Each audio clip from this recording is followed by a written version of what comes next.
ఏకాంతానికి పోవాలి. ఏకాంతంలో కూర్చుని సమస్తలాన్ని గ్రహించుకొని అందులో ఏదో దర్భాసనమో లేకపోతే కంబలో పరుచుకుని ఆ ఆసనం మీద కూర్చొని నిరంతర అభ్యాసం చేసేవాడికి స్వరం వినిపిస్తున్నది. ఆ స్వరమే ప్రణవము, ఆ ప్రణవమే ఓంకారము. అంతేగాని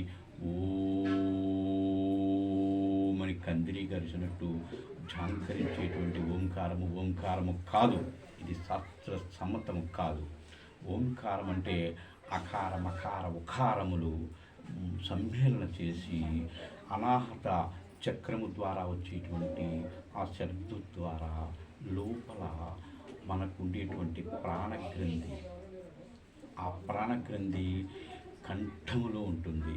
ఆ కంఠములో ఉండేటువంటి ప్రాణగ్రంథిని ఉత్తేజింపచేసి అక్కడి నుంచి సహస్రార కమలానికి ఎవరైతే ఆ శబ్దాన్ని, ఆ నాదాన్ని తీసుకువెళ్ళి లయం చేస్తారో వారికి జ్యోతి తెలుసుకుంటారు.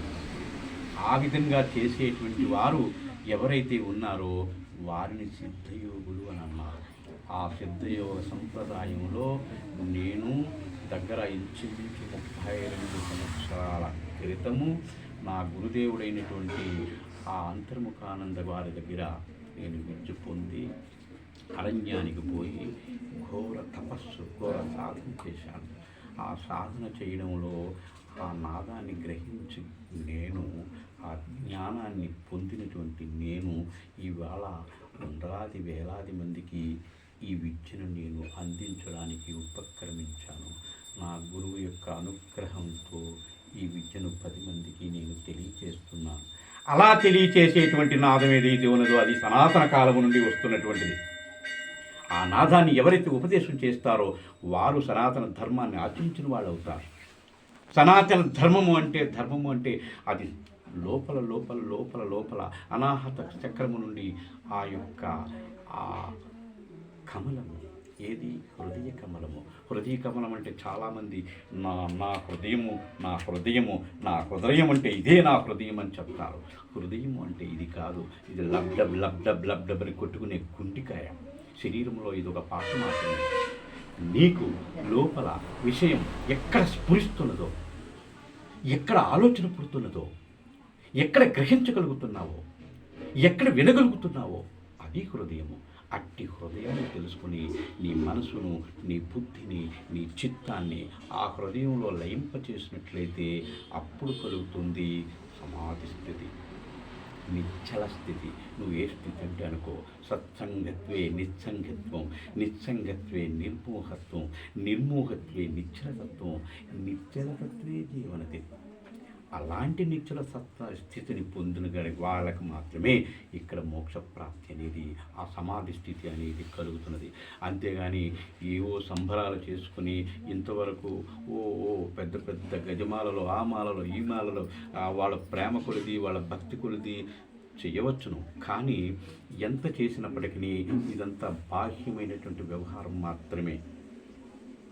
అంతర్గతంగా నిరంతరం గురువుని ప్రేమించడము, గురువుని భక్తితో సేవించడం అంటే దాని అర్థం ఏంటంటే గురువు చెప్పిన విద్యను సేవించడము, గురువు చెప్పినటువంటి విద్యను అభ్యసించడము. నిరంతరము సర్వకాల సర్వావస్థల యందు ఆ గురువు చెప్పినటువంటి విద్య, గురువు దగ్గర మీరు తెలుసుకున్నటువంటి విద్య ఏదైతే ఉన్నదో అది సర్వకాల సర్వావస్థల యందు మీరు అభ్యసించినట్లయితేనే గురువుని మీరు సంపూర్ణంగా ప్రేమించినట్లు, గౌరవించినట్లు, పూజించినట్లు. అంతేగాని పువ్వులు వేసి పూజించడము అనేది కానే కాదు. అది మీ సంతోషం కొరకు, సరే అది మీ ఇష్టం. కాదంటే మళ్ళీ అనేక రకాలుగా మీరు గురువు గారు మాకు అవకాశం ఇవ్వలేదు అని అంటారు. కనుక దానికి సమంజసంగా ఏదో పూజలు స్థూలంగా ఏదో పూజ చేసుకున్నారు, ఓకే. కానీ మీరు సాధన మాత్రం నిరంతరము అభ్యసిస్తూనే ఉండాలి. అలా చేయగలిగితేనే మీకు జ్ఞానం కలుగుతుంది. జ్ఞానాన్ని ఎవరు ఇవ్వలేరు. జ్ఞానం పొందే విద్య చెప్తారు. జ్ఞానం పొందేటువంటి విద్యను గురువులు అందిస్తారు, గురువులు చెప్తారు. మీరు అభ్యాసం చేస్తేనే మీకు జ్ఞానం కలుగుతున్నది. జ్ఞానం ఒక వస్తువు కాదు కదా ఇవ్వడానికి. కాబట్టి నిరంతరము ఎవరైతే గురువు చెప్పినటువంటి విద్య ఉపదేశం తీసుకున్న వాళ్ళు నిరంతరం సాధన చేస్తేనే గురువుని నిరంతరం ప్రేమించినట్లు, గౌరవించినట్లు, పూజించినట్లు.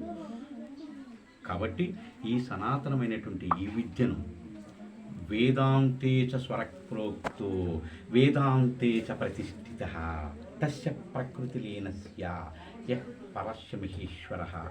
ఈశ్వరమే ప్రపంచమంతటా ఉన్నది. ఆ ఉన్నటువంటి స్వరాన్ని తెలుసుకోవడమే ధర్మము. సనాతనమైనటువంటి విద్యను తెలుసుకోవడమే ధర్మము.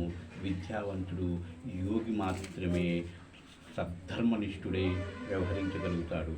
అది లేని వాళ్ళు అయోమయంగా ఏమిటి ఇది అనే అనేక రకాల ఆలోచనలు సతమతమవుతాడు తప్ప సరైనటువంటి మార్గాన్ని గ్రహించలేదు. కనుక ఈ విద్యను ప్రపంచమంతటా తెలియచేయాలనేటువంటి ఒక గొప్ప దీక్ష, ఇదే నాకు గొప్ప కంకణంగా నేను కట్టుకుని భావించి నేను చేయాలనుకుంటున్నాను. ఈ నాలుగు మూలల దేశం నాలుగు మూలల ఈ ధర్మమైనటువంటి యోగ మార్గాన్ని తెలియచేయాలనుకుంటున్నాను. అందుచేతన ఈ గురు పౌర్ణమి ఈ సందర్భముగా ఈవేళ భక్తులు నలుగురు ఏకమై, శిష్యులు నలుగురు ఏకమై ఈ కార్యక్రమాన్ని చేపట్టారు. నేను చాలా సంతోషిస్తున్నాను. ఓం శ్రీ గురుభ్యో నమః.